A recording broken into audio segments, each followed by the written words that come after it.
English Forward presents. Cool. Well, today we're chatting to Mel Gill Demand, the CEO and co-founder of Token Card. And Mel, just wanted to welcome you to the English Forward podcast. Hi, Mitch. Thank you for having me on. Yeah, it's great to have you. If you could just tell us a little bit about where you're situated in the world and why you chose that as your base.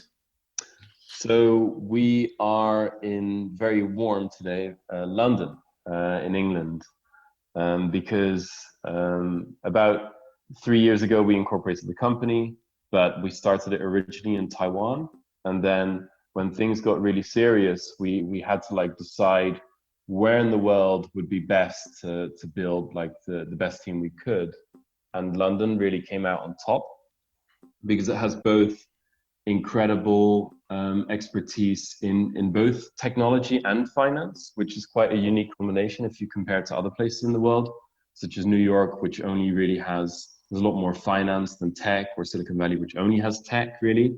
And London has both. And That's interesting. Yeah. I suppose that's handy when you've got a startup and you're getting going to have access to all the different tools to give you the best chance. That's right. I was reading your just your LinkedIn and some of the other stuff, and I saw the sort of I don't know if it's a nickname, Mel Monolith Gill Demand. Yeah. So that's Where does actually that funny. from? Yeah. So we So as it stands, our company is called Token Card, but that is only part of our product. It's a Visa debit card, but it's not the entire product range. It's not what we set out to do in the world necessarily.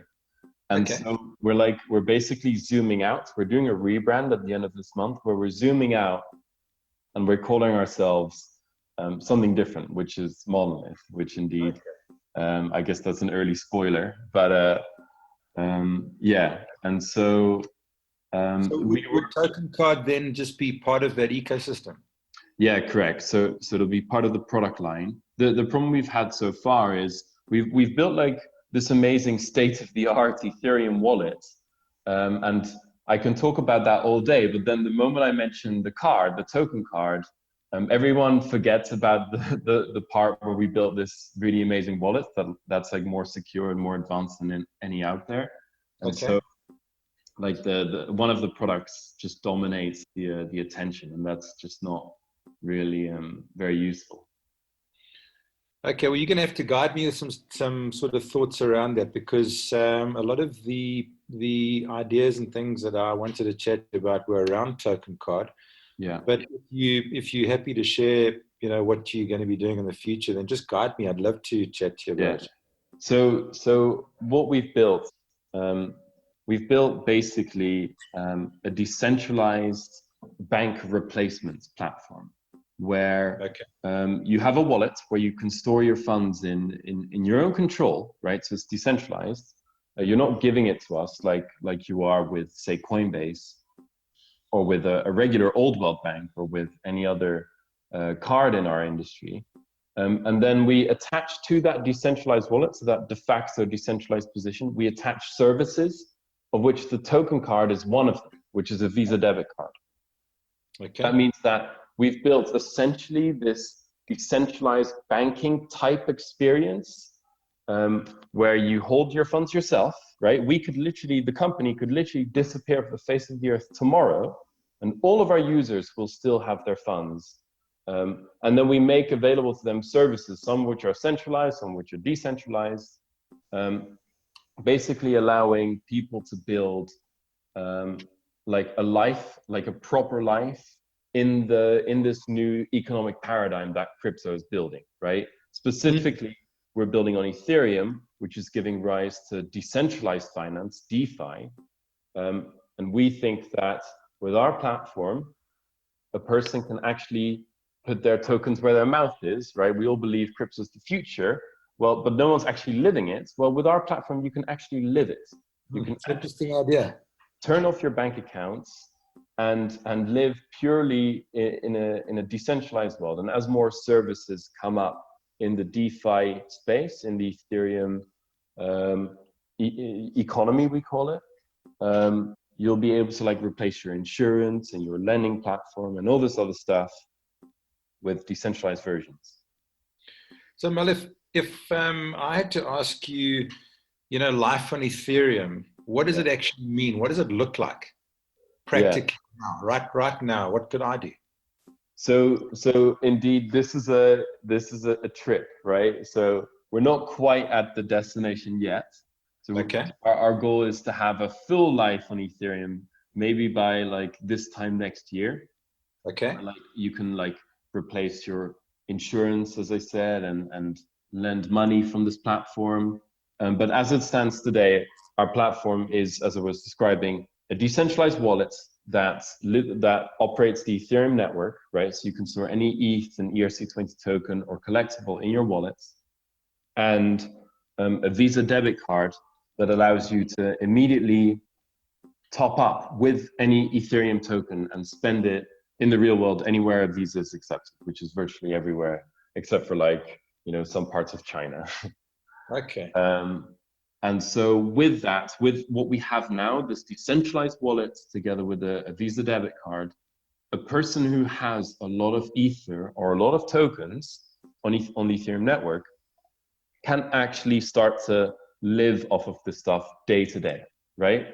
Which is what the ultimate goal is. Right now it works for people who are like super duper into this stuff, like myself and like the team I have here and like a few thousand people out there in the world. But where we want to get to is that a year from today, 2 years from today, almost anyone in the world will be able to choose basically the equivalent of a decentralized bank, right? And get access to blockchain-based decentralized finance services that outperform the old world counterparts, right? That you get better interest rates on like a blockchain lending platform than on like a traditional one. And, without the risk that if any one of those parties disappears, right? Like, as would happen with the bank, that no money is lost, right? So in our case, we think that's critical, that we could disappear tomorrow and all of our users retain our funds. This is the reason we got put in the FCA sandbox. So that's the UK's Financial Conduct Authority's regulatory sandbox, because they understood that our crypto proposition was radically different than any other in our space so far. Okay. Because if Coinbase gets hacked, or if they go rogue, which obviously with Coinbase is unlikely, but there are thousands of other exchanges and companies like that, people lose their funds and get hurt. And since the space is unregulated, that's like a real concern. And this has happened hundreds of times in the past. Yeah. And they understood that with our platform, because the de facto position is decentralized, where the users themselves are the only ones that control the funds in their wallets, that risk isn't the same, basically doesn't exist. And they thought that what we're doing is a big leap for consumer protection in the UK. Okay. And so that's great.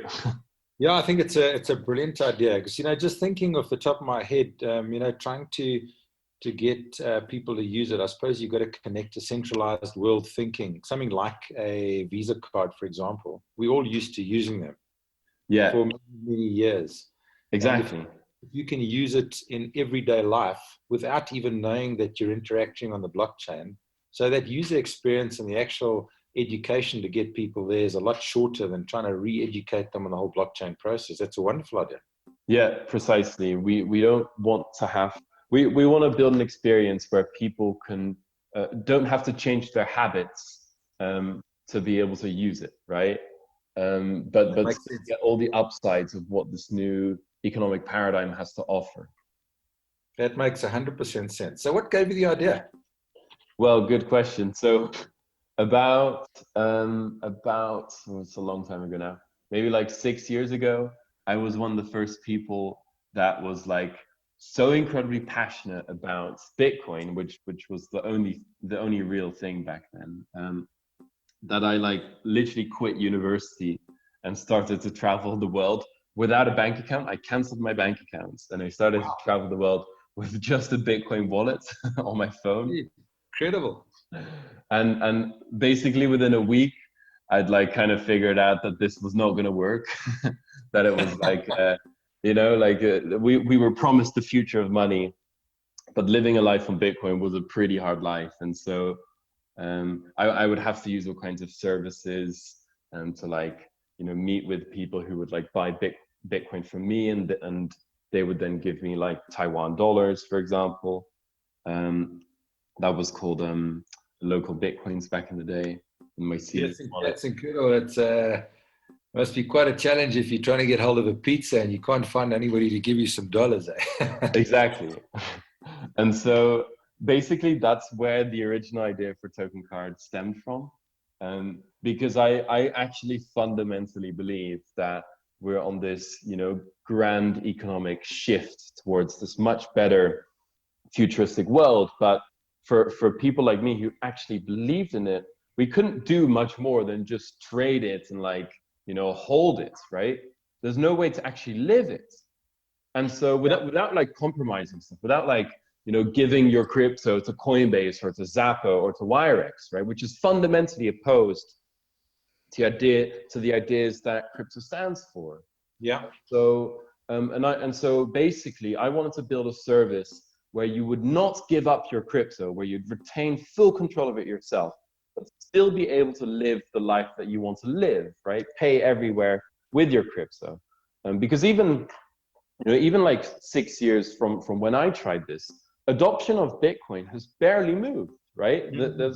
There's probably maybe like, 3 times as many places you can pay with Bitcoin in the world than it was back then. But that's nothing. That's still nothing, right? And so fundamentally it's not happening. And so we have to find a way to basically merge the old established financial world. And one of the best things that it's produced is the Visa network and the MasterCard network, which are these expansive payments networks, and leverage that and integrate it with this new financial paradigm. And that's what we've done. That's the Token Card. That's so interesting, because you do definitely get the two different camps, the centralized and the decentralized.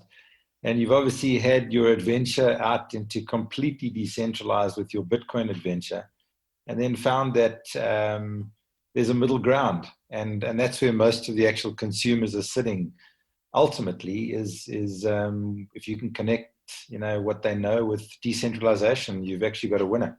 Yeah, exactly. And the benefit is as well that because our service is generalized to all tokens, or it will be quite soon.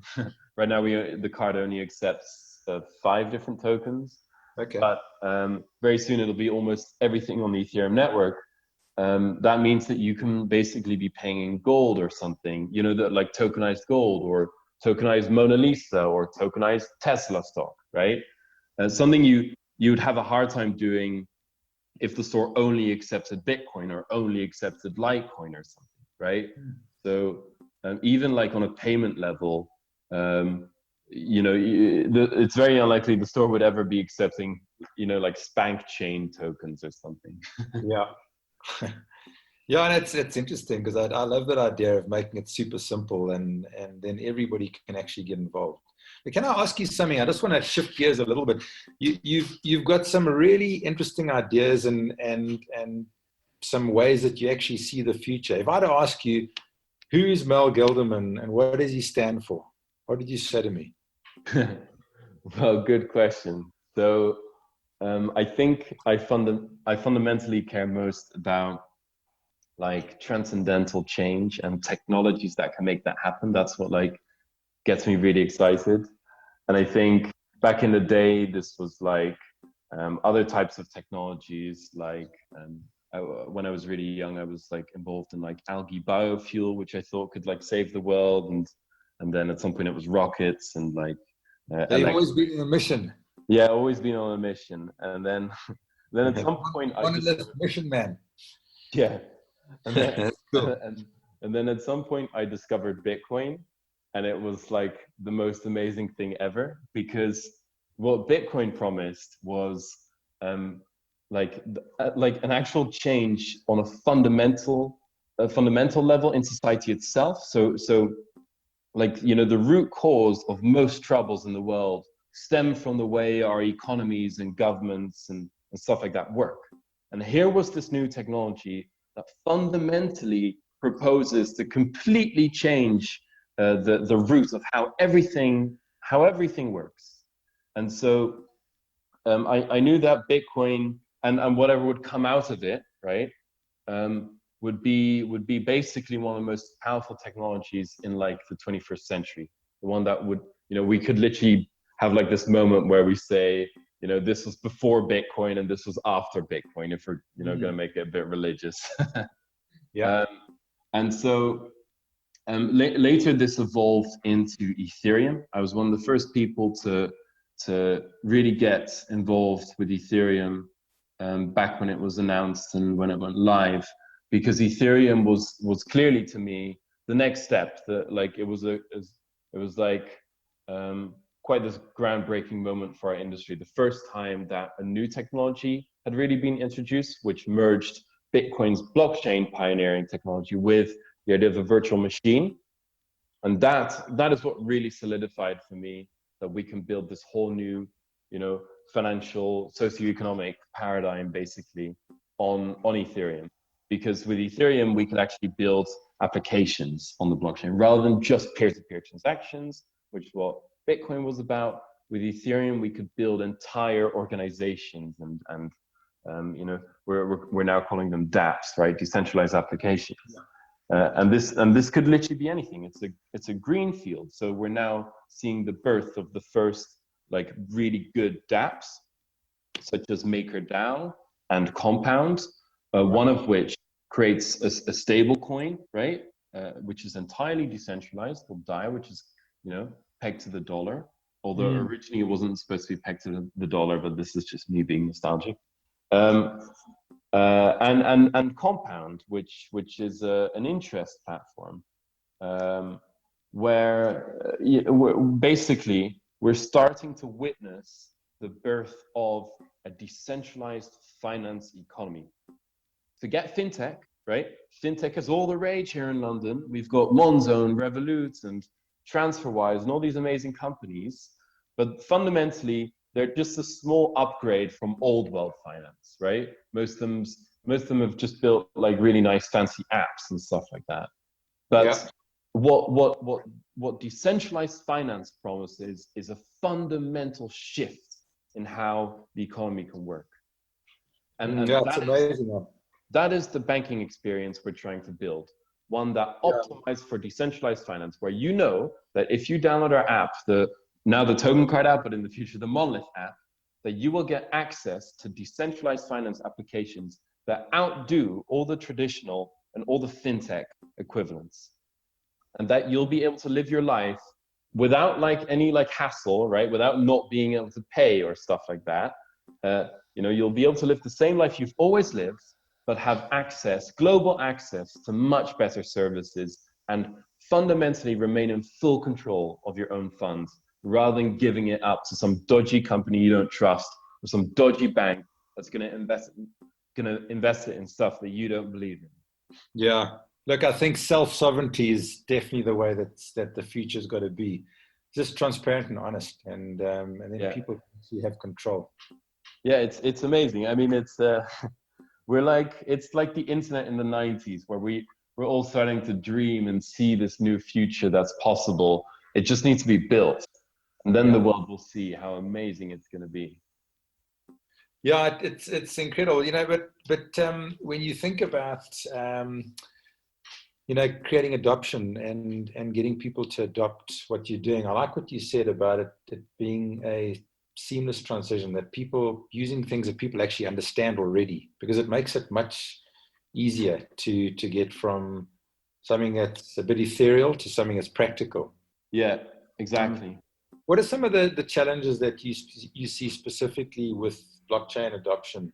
Just, I mean, you've obviously had experience in the fintech sandbox, and you're dealing with, you know, centralized companies and that whole integration. Yeah. What has been their view? So, I mean, I guess the good thing is things are changing. So even compared to like 2 years ago, things are becoming a lot easier for us. I think like large companies like VCs like Andreessen Horowitz entering the space have like helped legitimize our industry, which is a good thing. But indeed, I think the principal concerns that non-crypto financial companies have are all related to like AML and KYC. And the AML stands for anti-money laundering.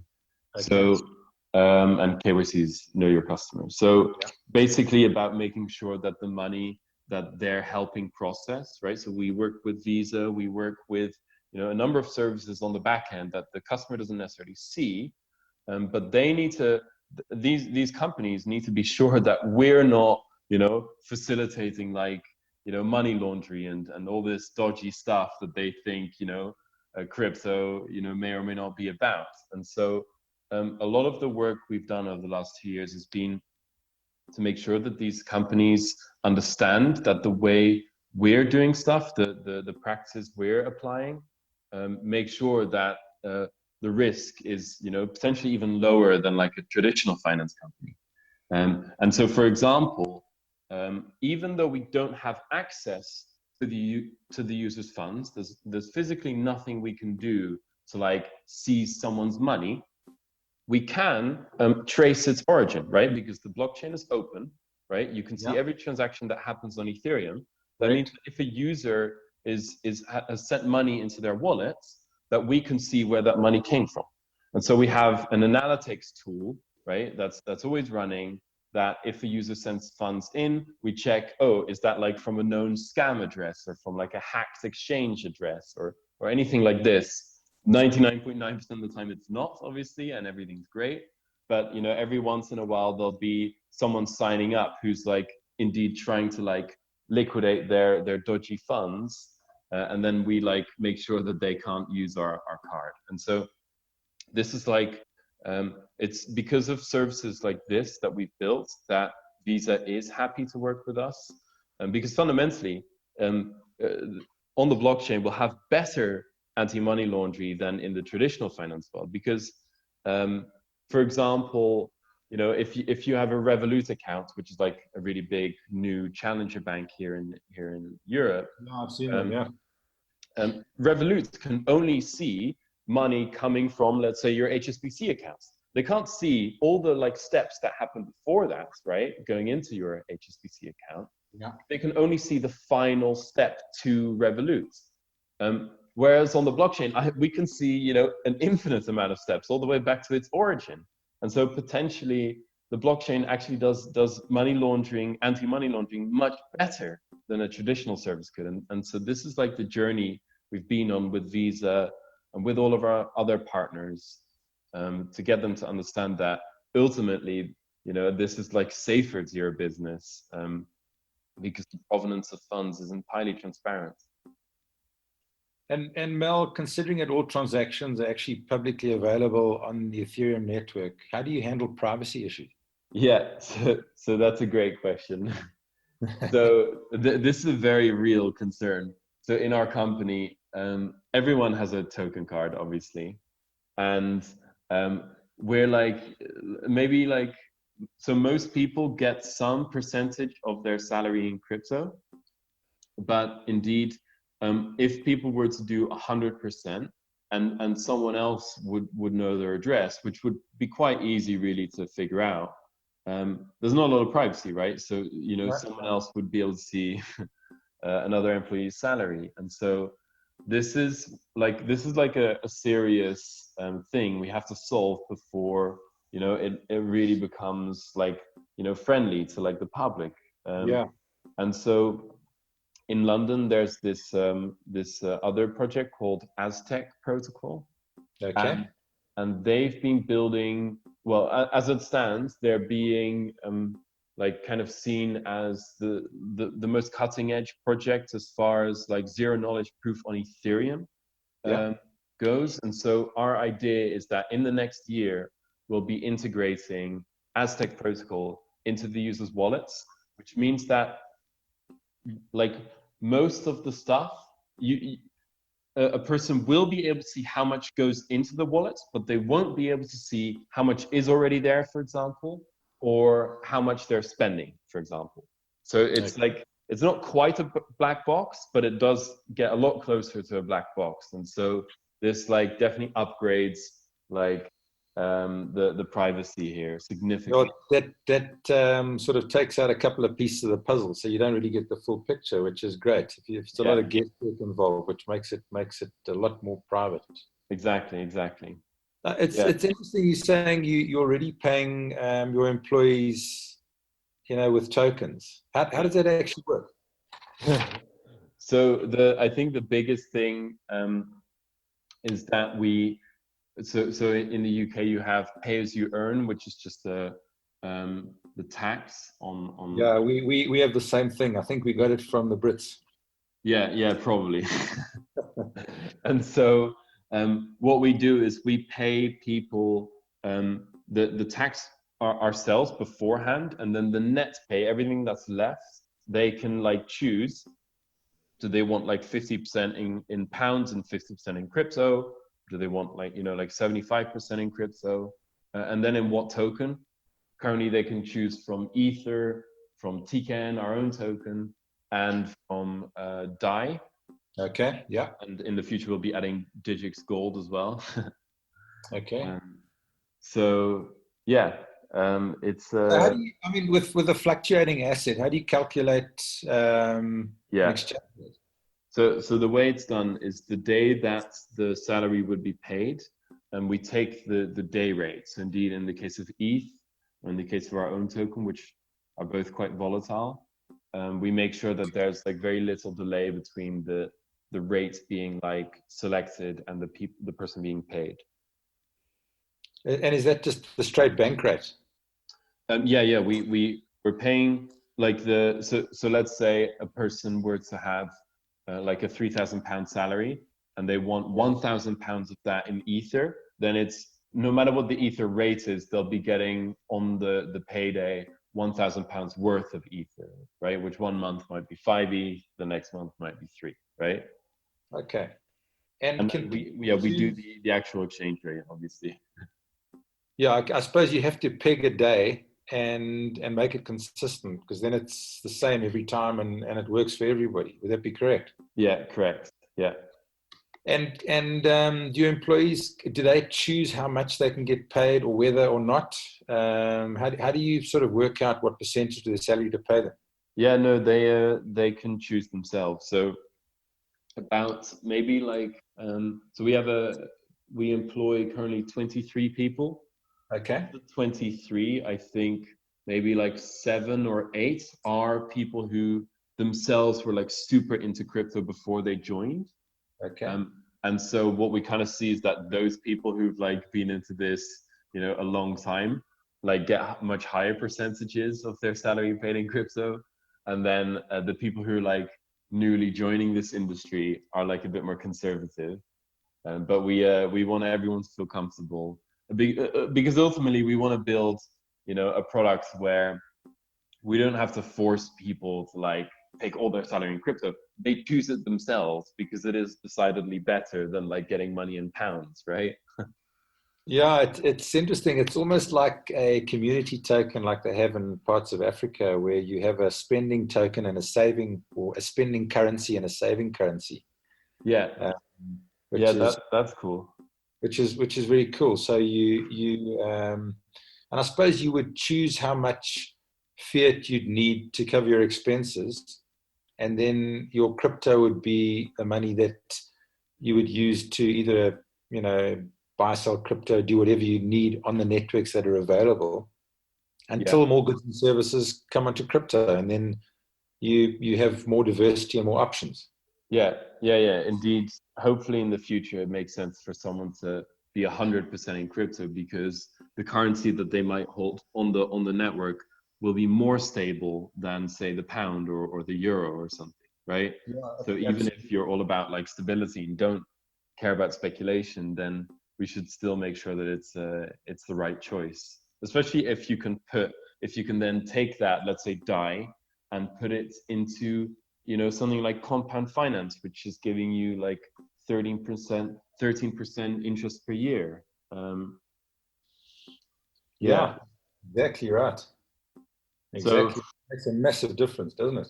it does. And as things are going, we're really only like maybe, a year or two away from having a platform like ours, the decentralized finance, let's say banking experience, be like kind of a no-brainer compared to like, an HSBC account or something like that.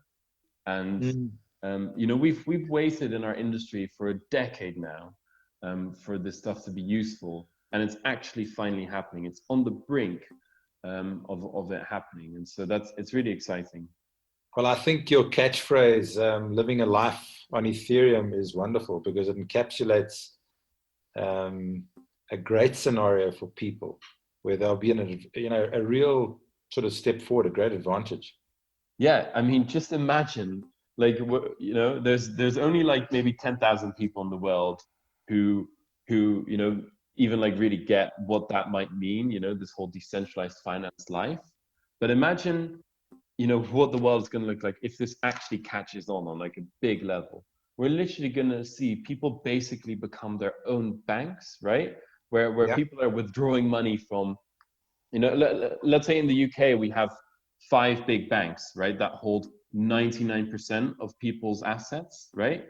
Well, imagine if people in the UK become their own bank and all start withdrawing their money from those 5 big banks. And now suddenly we're seeing a complete reversal of how our economy works, where people are in control of their own money and they get to decide what kind of assets they hold themselves. And it won't just be pound.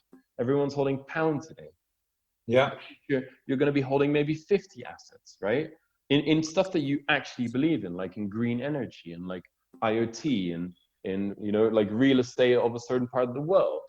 And this stuff you can't do today. Yeah, it certainly is wide open. Yeah. Yeah, Mel, what I'd love to ask you, if you could maybe just give us some user scenarios, some practical examples that you guys would have used to set up your ideas so that people listening can understand what it might look like to use token card and what possible scenarios could be. So with the products indeed that we have today, which is the decentralized wallets plus the card, you can imagine that, well, first and foremost, someone who is super deep into this stuff, who has had Ether and all kinds of tokens and like invested all their money in this space, this product is like incredibly useful today because it means that they don't have to give up control, right? They're not giving their money to an exchange or to some other company that they don't trust. It's a full decentralized wallet. And they can actually make their tokens real in the real world. They can actually spend them, right? And that's pretty critical because if you've got all your like invested money basically locks up to some degree that like, it takes a few days to sell and withdraw to like a bank account. And like you have to, exchange multiple times, one time from, the token to Ether, and then you have to sell Ether for Euro, and then you have to withdraw to your bank account. This is all, it all takes a fee and it takes time and it's not very convenient. So our product today makes anyone who has, it's a no-brainer for people who already have tokens. Now, where we want to get to in the next year is to a scenario where someone in a country, for example, where maybe like their own national currency isn't that great. So even in the UK, this would have been a great example. So since Brexit, the pound has kind of collapsed, right? And so imagine if instead you'd had a token card or in the future, a monolith wallet. And you would have been able to hold your pounds immediately in any other assets or any number of assets, really. So you would have been able to hold all your money, for example, in gold, in literal gold one-to-one backed by, by gold held in a Singaporean vault in the case of Digix. And so this is quite, in that case, in the case of someone who can't trust their government, in the case of someone who can't trust their bank or their national currency, which is a lot of places in the world, right? This is like a problem in South America. a problem across a lot of. It's a problem in South Africa. Yeah, a problem in South Africa, exactly. In a lot of places in the world, people can't trust their banks, people can't trust their currencies, people can't trust their governments. And so imagine if we build this platform where people can completely be in sovereign control, and that's everything from the control of the asset itself to what types of assets they hold. We're not limiting people to just holding pounds.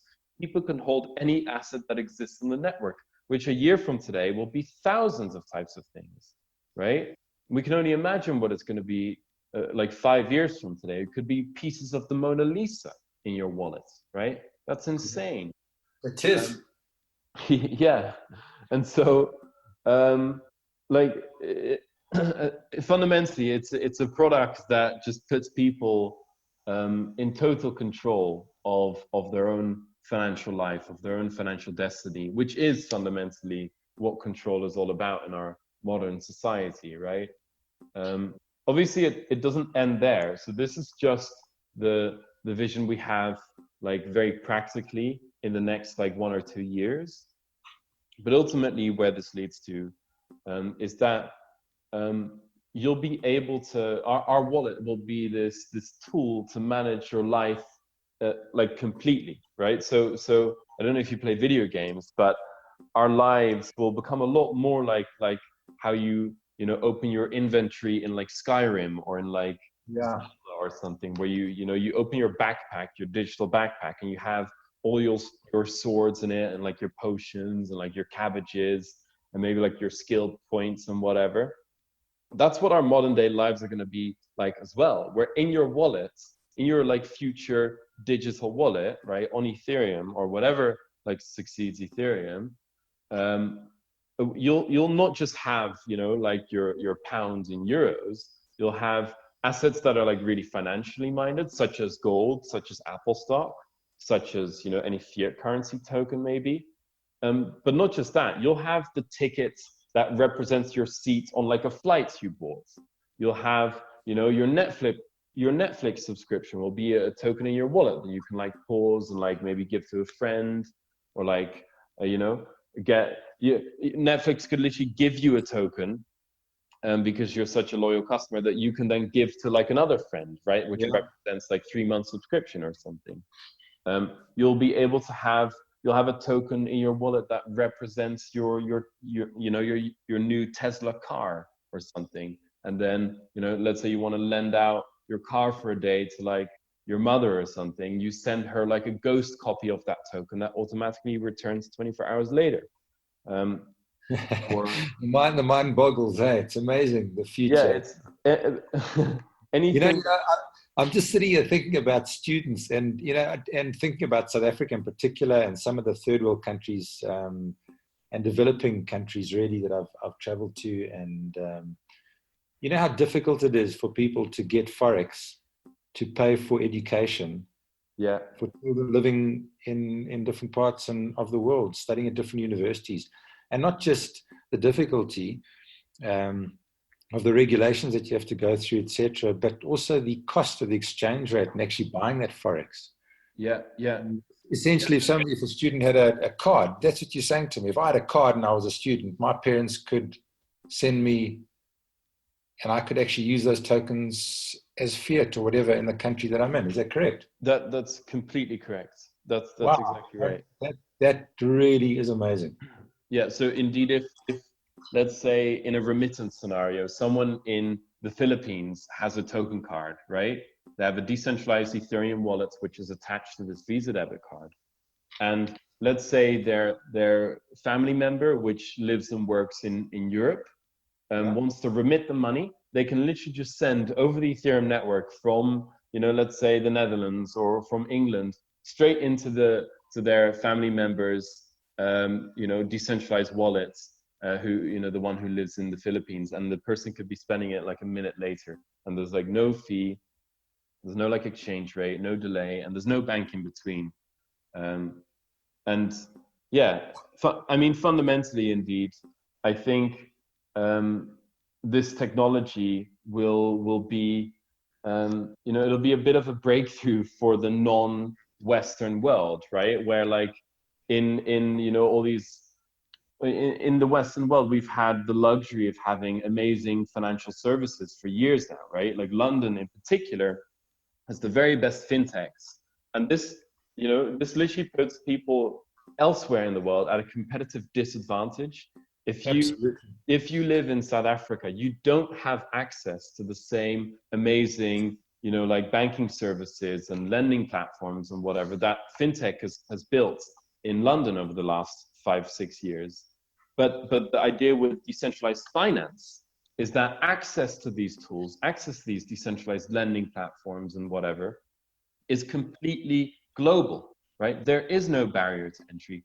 Anyone in the world, whether you live in Papua New Guinea or in central London, you have the same level of access to like the state-of-the-art financial services. And this is something fintech can't do for regulatory reasons, for like just general service reasons.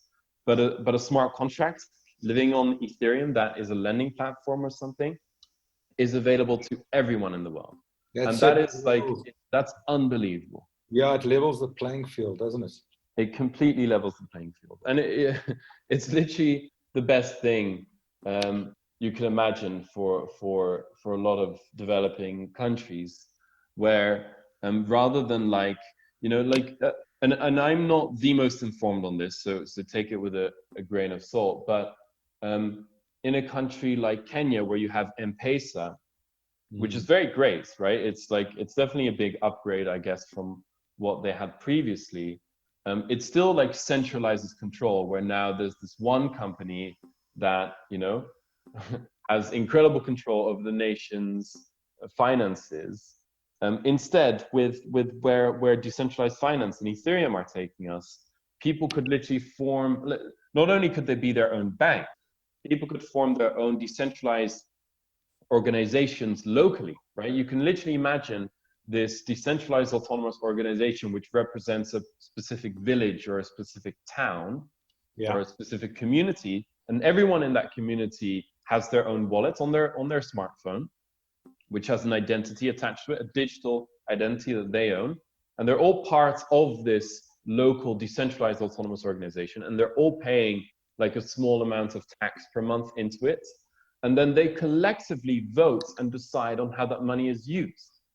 And it literally removes the ability for there to be any corruption, right? Yeah, brilliant. It makes these organizations completely transparent. And if, you know, a proposal is made that this money would be spent on this road, that will all be like hard coded and programmed in, right?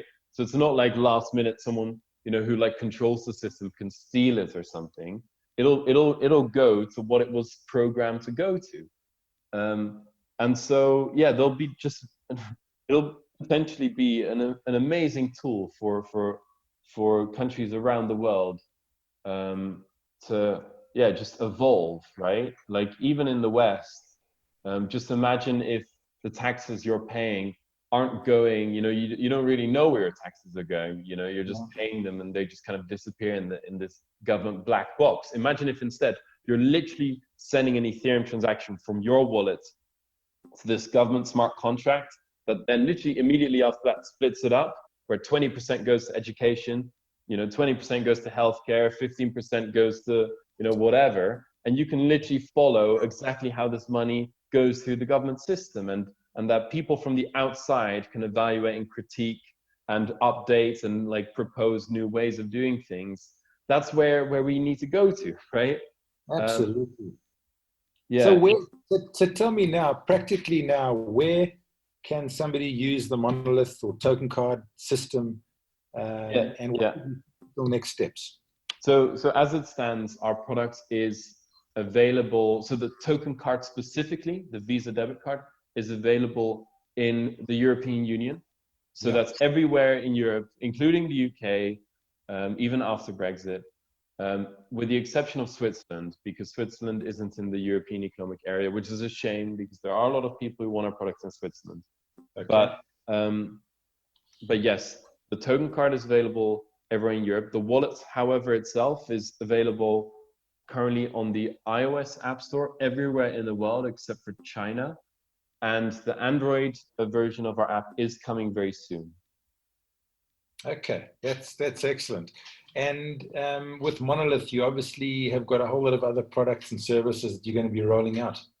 Yeah, yeah. So indeed, our goal as a company for the next 12 months is to really allow a person who is somewhat interested in this space to be able to actually do everything they want to do with our platform. And this includes being able to, for example, send money into the system. So let's say they still have an old bank account and they want to buy gold tokens, or they want to, put money into the Ethereum network, then they can do that. So we're doing money in very soon. We're integrating decentralized finance applications directly. So within the next year, you'll be able to, within the app, without ever leaving the app, you'll be able to apply for a MakerDAO loan, right? To create DAI, for example. Yeah. You'll be able to lock your ETH or whatever token in a compound finance interest smart contract.